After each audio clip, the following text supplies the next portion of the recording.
In this interview, I'm going to be talking to Dr. Purba Mukerji she's a professor of economics at Connecticut College in the United States. And we're going to be talking about the effect of the Trump tariffs on American consumer prices. So welcome to the interview, Purba. Thank you. Happy to be here, Markham. Let's start off with the big question. As an economist, would you agree that tariffs raise domestic prices? Yes, they do. However, I would add that the US case is different from the textbook case. And Could if you you explain like that? that, yes, absolutely. So, United States is a very exceptional country in terms of how we've run our trade policy since the Second World War. And I have always been very surprised at the mainstream media's discussion of this because this never gets spoken about by anybody. That after the Second World War ended, there was the General Agreement on Tariffs and Trade, and then the WTO, the World Trade Organization, in the 1990s, which set up a framework of opening up trade throughout the world. Now, the US set a very unusual standard. In economics textbooks, when you get countries to try and open up their markets, it's very difficult to do so. The US did what no one had done before, which is just open up unilaterally, not even ask other countries to open up. So you could be sitting around the WTO table and do nothing, and you would have full access to the United States market. Now, that is very unusual. That means that if I'm a country selling my products to the United States, then while I might be selling someplace else, which has tariffs, I would face those tariffs as a producer and an exporter of that product. But when I sell to the United States, I don't. And so when you think about it that way, Markham, you realize that then there is an opportunity. Even if tariffs were to be slapped on my product by the United States, for me not to necessarily have to raise prices so much because I'm used to selling to countries that have tariffs already. And the US has always been a much easier reach for me than those countries. So let me try to understand this. The argument is that there hasn't been any tariffs, and I think the tariff level was like 2% prior to the Trump raising these tariffs, and it's now an average of 17%. I think those are the numbers I read this morning. So because the American goods were so cheap relative to countries that do have tariffs, then the exporters to the United States could absorb the higher costs of the new U.S. tariffs without raising their prices. Is that the argument? That's one very important part to realize, that the United States is the kind of market that, and this rebalancing, everyone's very surprised at these tariffs. But I've always thought, as a student of economics, that this rebalancing has been a long time coming. It's kind of like the pendulum. You swing too much to one side. In many ways, the United States worker is one of the least protected from trade competition in the world. There is no other country that is so open and allows such free competition from across the globe. And that has led to the hollowing out of not just manufacturing jobs, but also other jobs in the United States. And so I think this shift, this pendulum swinging the other way, is kind of a long time coming, and it's sort of common sense. But like I said, people don't talk about this basic fact, the baseline from where we start. People talk about tariffs raising prices as though it's the textbook case. It's the standard case.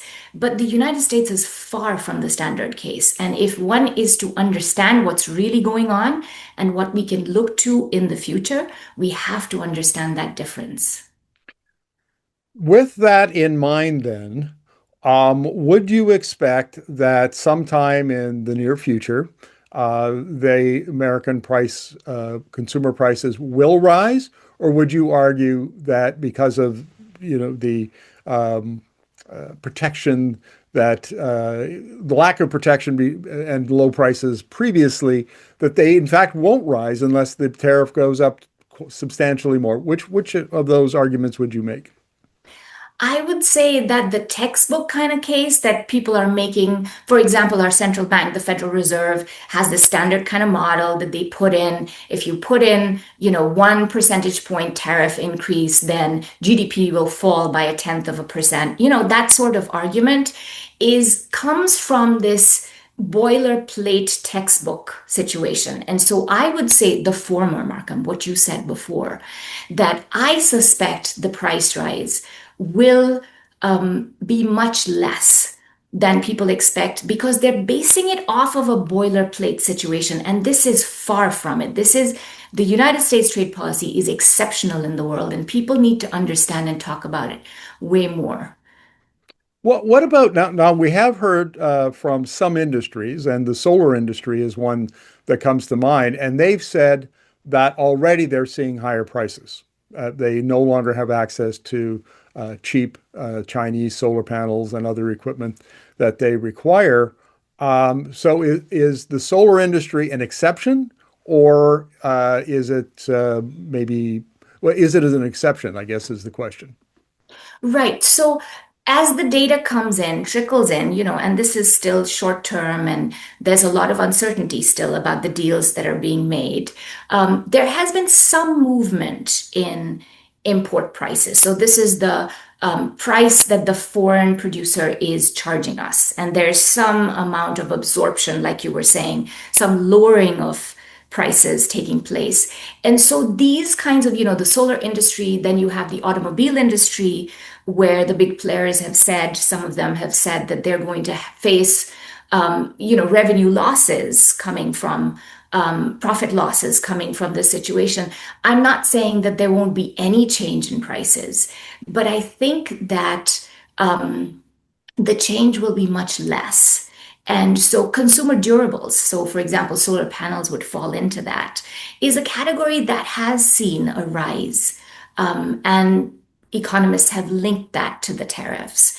However, there's data today on the consumer price index and inflation, and it shows that while inflation is ticking slightly higher, it's really coming from the services and not from the goods as one would expect if it was related to tariffs. So everyone is poised to see this huge increase in prices, this inflation coming off of tariffs. And everyone is surprised so far. And so I'm tending to think I'm right, but Markham, this is early days yet, and I am not sitting on the fence, and I'm telling you what I think, and I might be completely wrong, but based off of what I know of trade history, I do believe that it will continue to be subdued, this increase. But like you said, solar panels, other consumer durables are seeing those increases. Well, Purba, actually, I find this refreshing. I mean, you're making an argument, sort of a counter argument to the argument we generally hear in the mainstream media and from other economists, and it's an argument that we will be able to compare to the data over the next 3, 12, months, and see whether you're right or you're wrong. It's a hypothesis, right? And Absolutely. It's a hypothesis, and economists are always wrong. So I'm an economist, others are also economists, take us with a grain of salt. well, we'll see. We'll see. One of you has to be right. Um, Absolutely. Yeah. Okay, so there's the price argument that the tariffs will be bad for the American economy because consumer prices will rise. But then there's the other argument that many of the manufacturing jobs that were lost to China and other low-cost offshore competitors really the Americans don't want to work in those kinds of jobs. They don't want to make T-shirts, for example. And somebody else was pointing out, an economist was pointing out a few weeks ago, that there are already 500,000 manufacturing jobs that can't be filled. So if you create more manufacturing jobs, you'll simply be creating more spaces that we don't have workers for. So I think that the thought that manufacturing is somehow this worker toiling away at the assembly line, some sort of low-level job that in the US economy, we just don't have the labor force for. That argument, again, you have to be forward-looking for this. Like on the tariffs issue, I feel like you have to look into history. I feel like for manufacturing and reshoring of jobs, you have to be forward-looking. And what's forward, what's ahead of us is AI and robotics. So if you think about manufacturing, factories are being rebuilt, no matter where they are, whether they're in China or Germany, wherever on earth they are, they're being rebuilt now, fitted to accommodate AI and robotics. So since 2022, if you look at new factories that are coming up, they are overwhelmingly set for the high-end manufacturing, and that's just the kind of jobs young people in looking for jobs would like to work in. And that would be a great opportunity, at least in my opinion, for the US labor market to again start to see that that space created for our labor to take over in a higher manufacturing level. So I think that this kind of argument that we just don't have the people to do this kind of job, well, the jobs are different now. And this is not just speculation. This is not just looking forward. If you look at factories that have been built since kind of the end of the COVID pandemic, you will see that there. So even if this tariff situation was not going on, even if these factories exist in other countries and they were not being brought back to the United States, they would still have to be rebuilt. So it creates a very interesting opportunity, Markham, right now for the US to take the stand that here are the tariffs. If you want to be spared the tariffs, then come and produce in our country. Well, they're going to rebuild their factories anyway. So I'm not saying it's going to be easy, but in a way, this is the right, if you're going to try to do something like this is the right time to do it. Well, it's very Again, interesting because yeah. I read a piece this morning that the Trump administration is in negotiations with a Chinese car company to set up a factory in the U.S. Now, that's far from a done deal because there are still security concerns about the automobiles collecting data and sending it back to China, sort of a form of espionage. But there's another point I want to make here, and that is that 2 years ago, 3 years ago, I interviewed an economist with Statistics Canada, and they had produced a report that showed that robotics actually increased employment in a manufacturing facility by 15%, because while it eliminated some jobs, particularly in middle management, it created a number of other jobs. Many of them were high technically skilled jobs. And is that the kind of trend that we're talking about here, where we see dark factories like you do in China, where it's just robots building things, and there's, humans come and oversee it a little bit, collect some data, repair a machine here or there. Otherwise, it's all done by robotics. But behind the scenes, the design work, all of the other technical operations actually creates more employment at a higher level and higher incomes. Would that be your argument? Well, Malcolm, you're going into the deep future now. So I think that over the more shorter term, so if you think about, say, 2, 3 years, you could imagine factories coming up that use AI and robotics in a big way, especially robotics.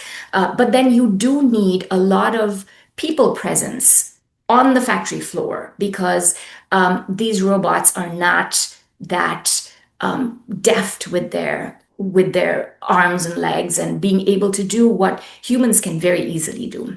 So that happens already. So here you're absolutely right. We are talking about high skilled work. We are talking about hands-on work still. But when you go into the future, these days with AI, it's very difficult to predict. But my prediction would be that anything that a human being can design, like the high-end jobs that you're talking about with designing, I think they might be fewer rather than more because we will have AI enhancing their work and AI perhaps doing all of the work, really. So when you look into the horizon, say 5 years down the line, we really don't know what what the shape of things to come are, especially because when we think of high-end manufacturing right now, when I was talking about high-end manufacturing and our labor getting trained and getting to work with it, I'm really talking about on the factory floor. You're there with the robots, it's very hands-on. But then when you take this thought forward, then AI takes over. And then the economics of how that works in every single economy is going to change the world. I mean, if you think of countries like India, China, with huge populations, if you have large scale, unemployment coming from this, even in the United States, where are we going with this AI technology? And no one's job is spared because with robotics, you can have all kinds of labor intensive, just physical work being done. But with AI also, already you have high-end jobs being taken over. So Let's there's hope that that difference, yeah. let's hope that professors of economics and journalists are spared from AI. Oh, I'm not so sure. Have you heard of the Alpha School, Markham? Look it up. I will, thank you. And our viewers are no doubt Googling it as we speak, or maybe they're using Chat GPT. Mhm.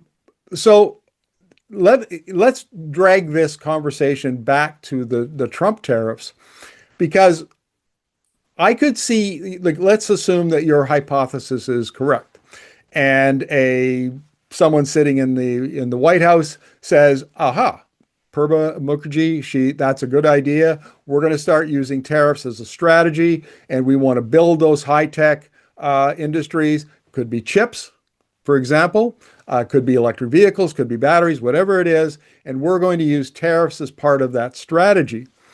The flaw in that scenario is that out of this White House, there doesn't seem to be any strategy.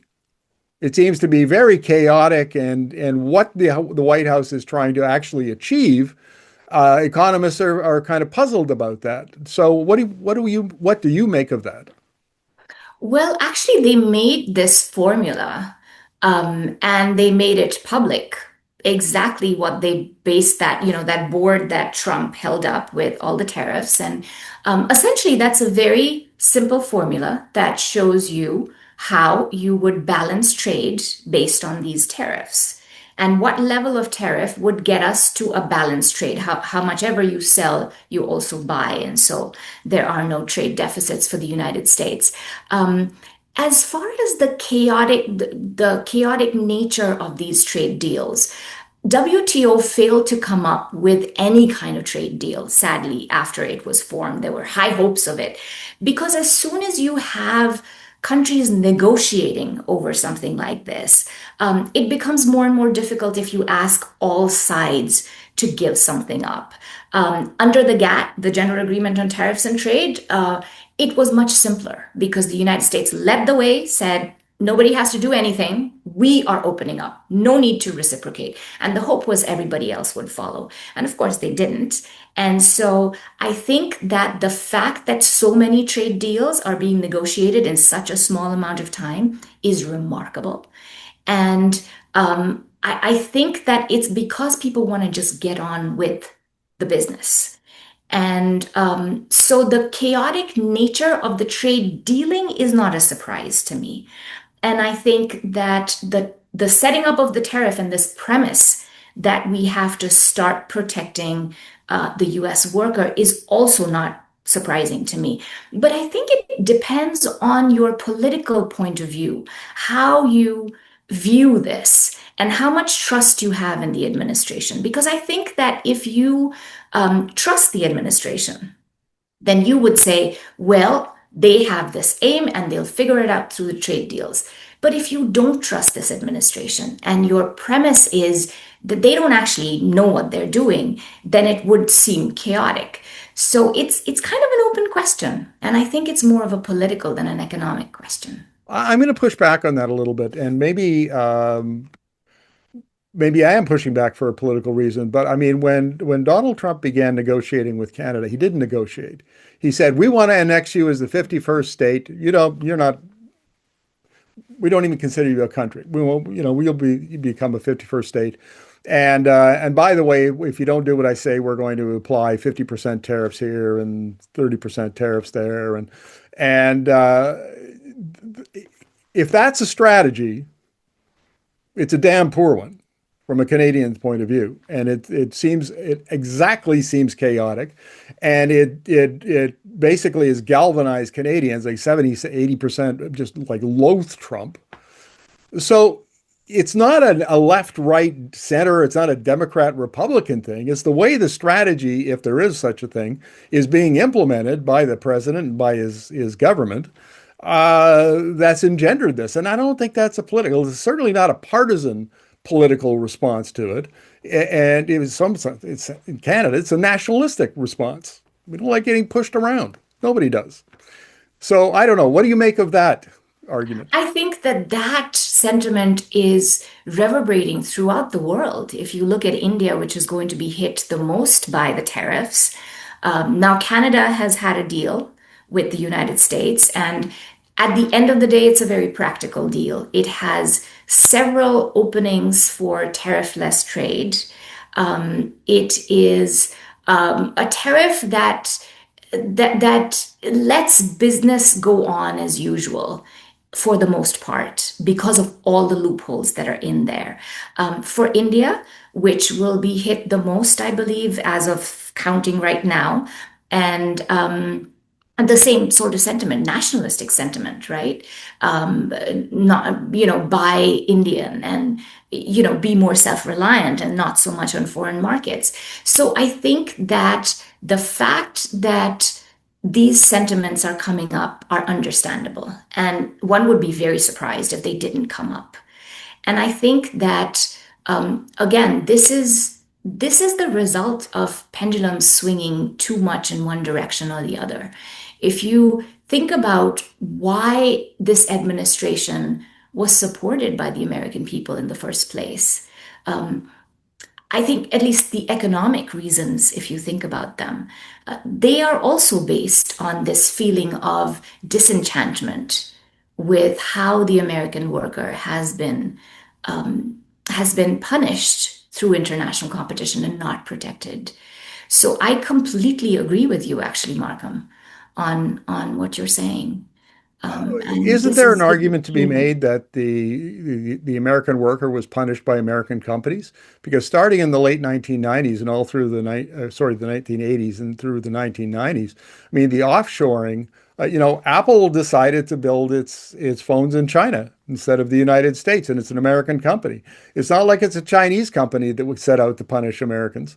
And so I'm not sure I buy the argument. I But I understand think that. I completely agree. So, trade policy, Markham, when you think of trade policy, it is how you treat your corporations and what you allow them to do. And in the United States, it's completely United States' fault that the United States did not protect its workers. It is not Canada's fault. It's not Mexico's fault. It's not China's fault. It's not India's fault. It's the American trade policy. And the aim was very ideologically, very high. The idea was we will show the world how to do free trade and then they will follow. And economics says, no, there is no incentive for them to follow.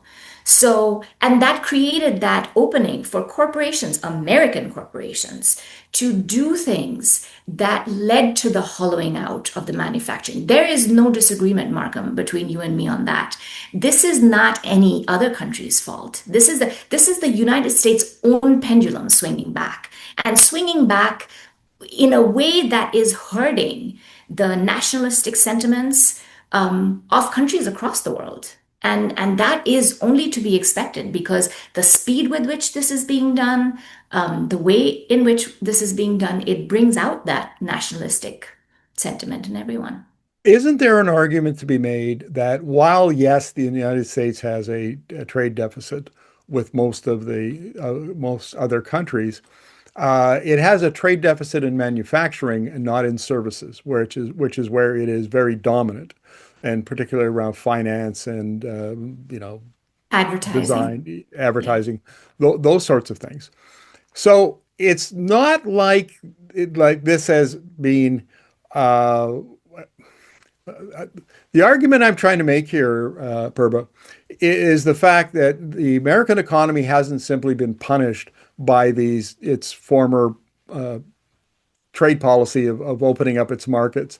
It's benefited in a very, very significant way. And if there's become an imbalance between services and goods producing, it's kind of to blame for that itself. And I'm wondering if it needed to this radical restructuring that Trump seems to be embarked on, if it couldn't have been negotiated, if it couldn't have been more strategic, if it couldn't have been more orderly and less disruptive than the approach that he's taking.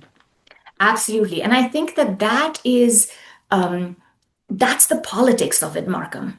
And I'm not very good at politics, so I can't speak to it, but I'll tell you this, that the services sector being the bright spot in the US economy has been, our savior in many ways.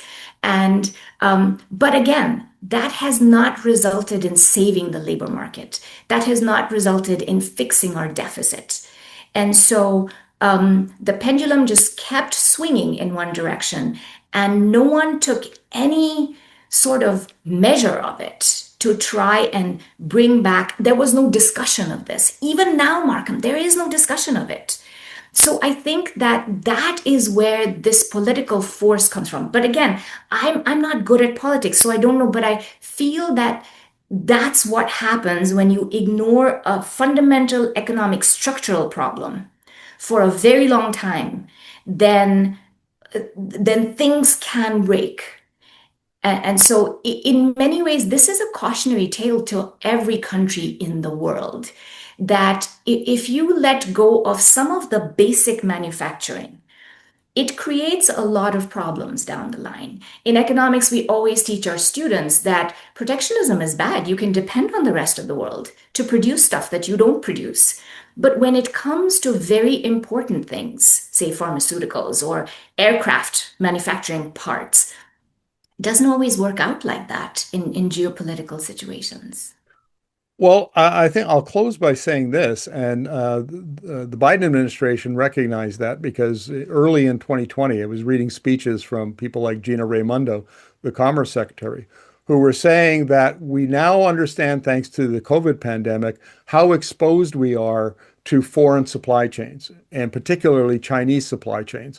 And so things like electric vehicles, which are coming to dominate the transportation sector, batteries, how we generate electricity and energy and those things. And they said, in order to be competitive, but also for national security reasons, so that we're not vulnerable to our geopolitical rival, we need to build those industries here in the United States, reshore those industries and protect them. Some of them were protected with EVs and some were encouraged with subsidies and tax credits and what have you. So I would almost argue, I think I would argue that in fact there has been some recognition of that. And the Biden administration actually had a strategy and programs to implement it.